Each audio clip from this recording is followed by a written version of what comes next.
Hey, welcome back to edtech. Today I'm going to teach you a JavaScript lesson which is about functions. And what is this lesson about? It's about nested functions. Okay, I'll be explaining you what nested function is shortly after I make this function, after I write this equation, the function here, and then without wasting much time, let's proceed. Okay, nested function. Okay, so let's get started. Let's consider a function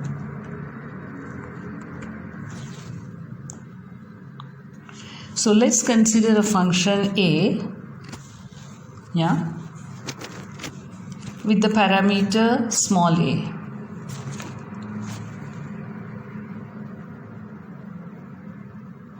Let's consider a function a with parameter a.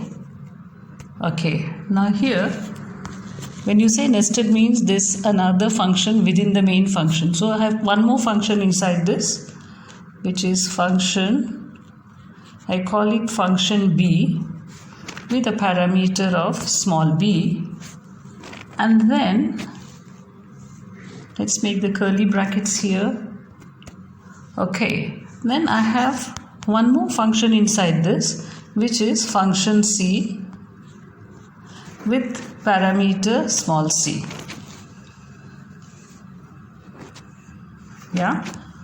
So you have like three functions.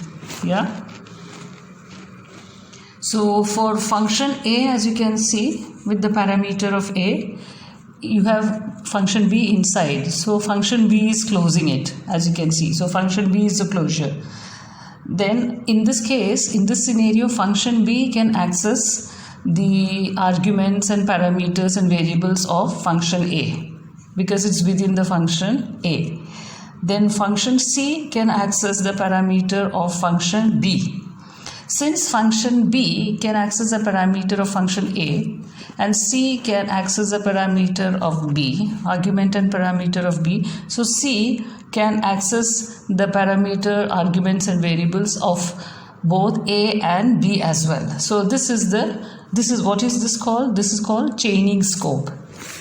So in this case, what happens is function a cannot access the arguments of b or c, b cannot access that of c, but b can access that of a, c can access that of b as well as a. So this is the chaining scope in this order. So let's do some work here, some coding here, additional coding. For example, let's say under function a, let's do console .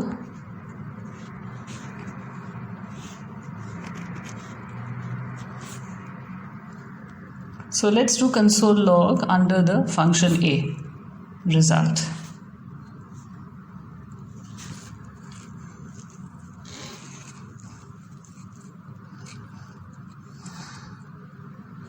Then let's do console log b.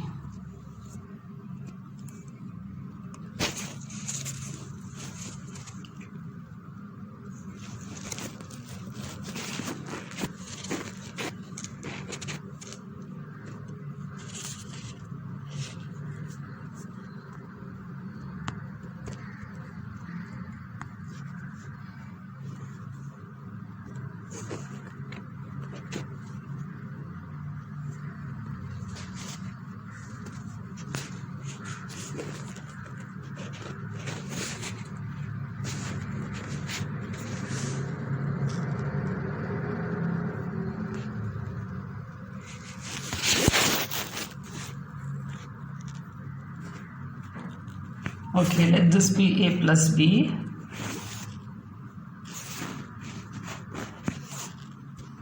And let this be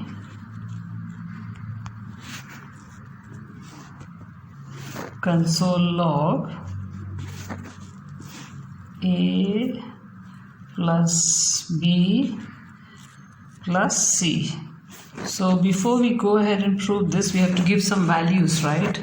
So after after we finish writing all the functions, in the first chain, we have to, the last child is C, as you can see. So A works like a parent, B is the child of A, C is the child of B, and C is also the child of A.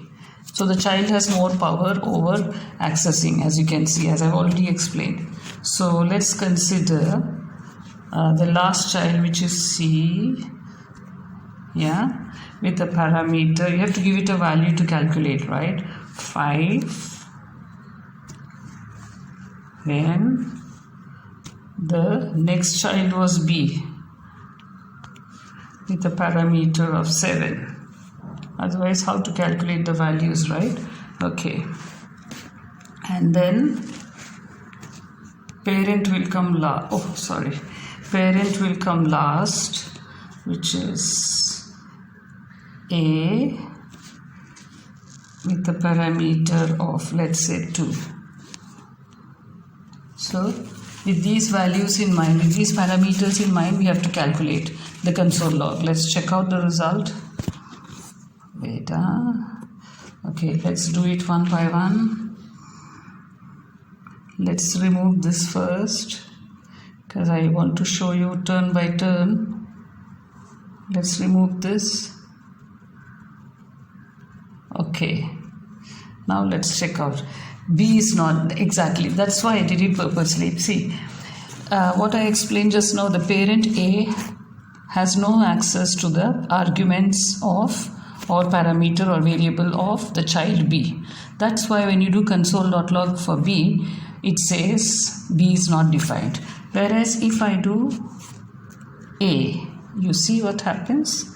I get the value 2 because the parameter of A is 2. So this is how it works. Next, let's do this to prove the definition.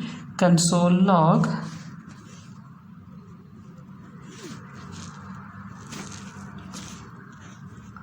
A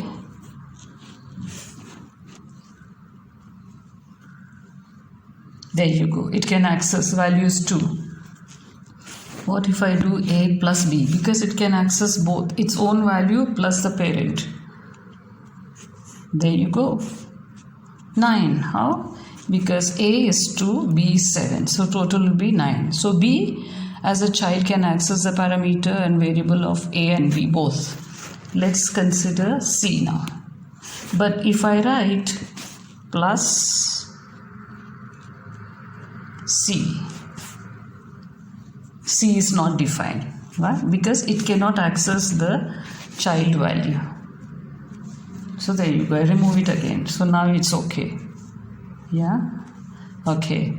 Now again come here and do console log. I do console log for the parameter of C. Result is 5, of course. But if I do plus A,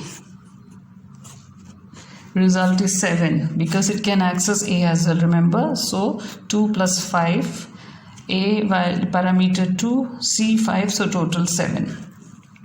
Next, it can also access that of B, remember? Plus B. Result, there you go, 14. How? Because 2A, B 7, C is 5. So 5 plus 7, 12 plus 2, 14. So it proves that the grandchild, C is the grandchild of A and C is the child of B. So the grandchild can access the property, in other words, a parameter or arguments and variable of father, which is B, father or mother, B, parent. And it can also access that of the grandparent, which is A. Haha.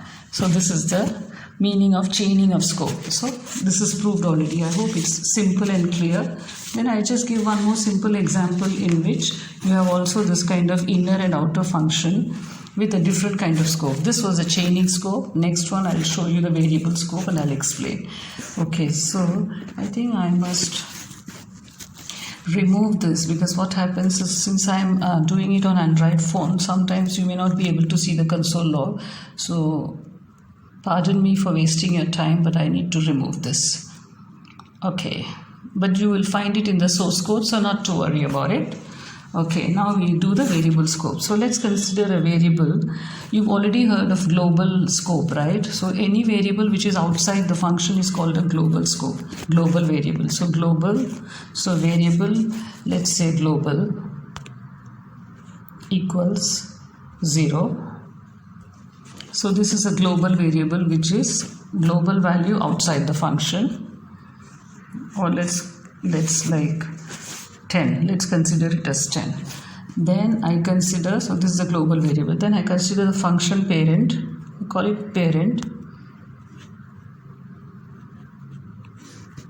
Yeah, parent with arguments or parameters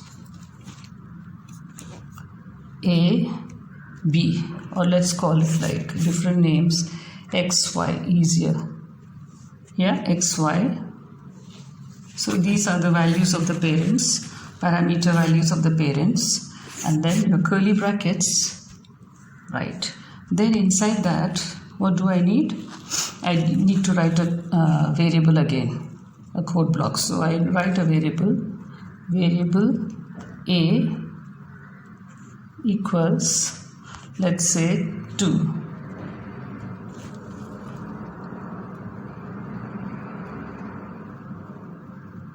So I have a global scope variable G, 10, then a function parent with parameters X, Y. Inside that, a local variable with a local scope. So any variable which is inside the function is called having a local scope or a local variable. So here it is variable A with a value of 2.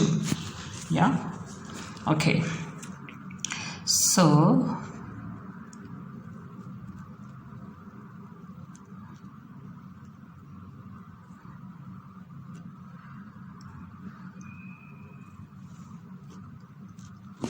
then I have a function child inside this.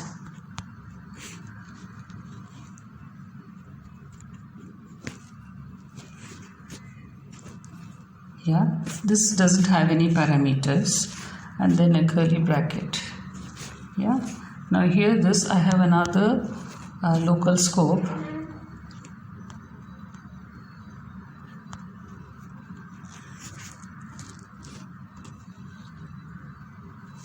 Yeah, value of 20. Okay.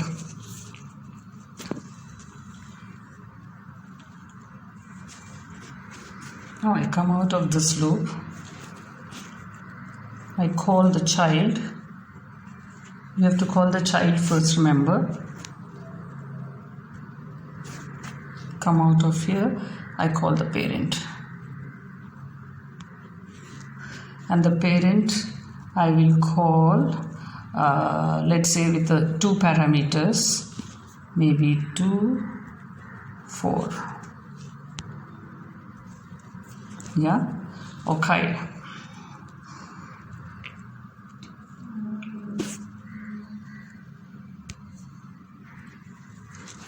Okay, I didn't do console log, that's why I'm not getting any value. Haha. Okay, so let me do console log here. Here.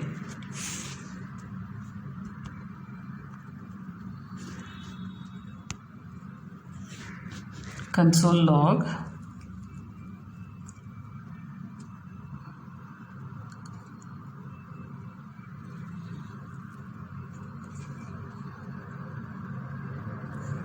X.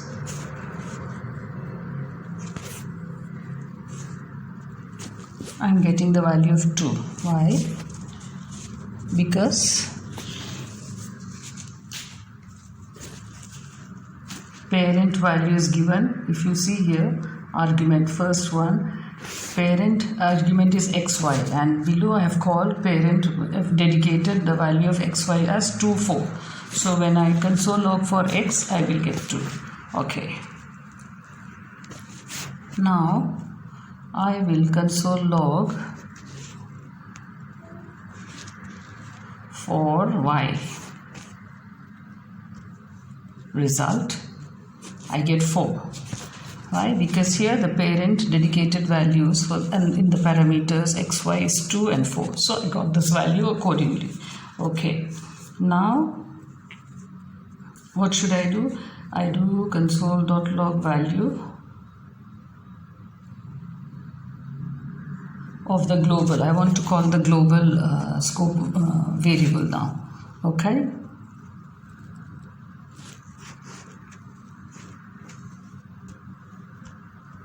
Console log, I call the global, which is G. What do I get? 10. Why? Because the global scope variable value has a value of 10. Yeah, so I get that value. Okay.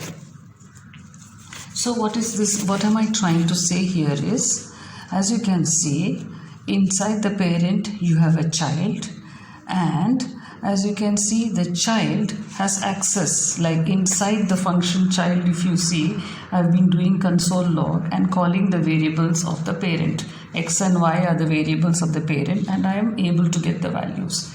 I am also able to get the value of the global scope variable inside the child. But had I done the same thing inside my parent, I wouldn't be able to do it. So let's do it here.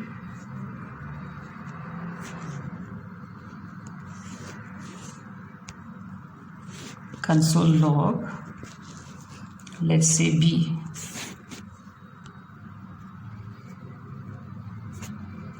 B is not defined. That's why I said the parent cannot access the variable of A. Let's do G. That one you can, because it's right outside the parent, so you can access that. But you cannot access the variable or parameter or argument of the child in the parent, whereas inside the child you can access the variable parameter of the parent, be it local or global. Yeah, so this is called variable scope. So variable scope of the parent versus the variable scope of the child, where the child has more access to the variables of the parent. So I hope you understood this. So this is also an example of a nested function. So first we learned how chaining scope works. Here we worked how the variable scope works. So these are the two main common examples of nested function, and I hope you understood. Okay, and Happy New Year to all those who have subscribed and all those who are watching this, and all those who have not subscribed also. To everybody, in other words, Happy New Year. And if you have not yet subscribed, do remember to subscribe so that you are notified immediately when I do such tutorials, when I publish such tutorials on JavaScript. I will be also publishing a lot of shorts tutorial on HTML and CSS as well as JavaScript. So make sure you stay subscribed so that you don't miss out on any one of my long tutorials or short tutorials. Yeah, because you need to practice a lot in order to be a front-end web developer. Keep that in mind. Yay! Stay subscribed, stay happy, stay safe, and stay Happy New Year. Bye. See you in my next tutorial. Don't forget to smash the subscribe button.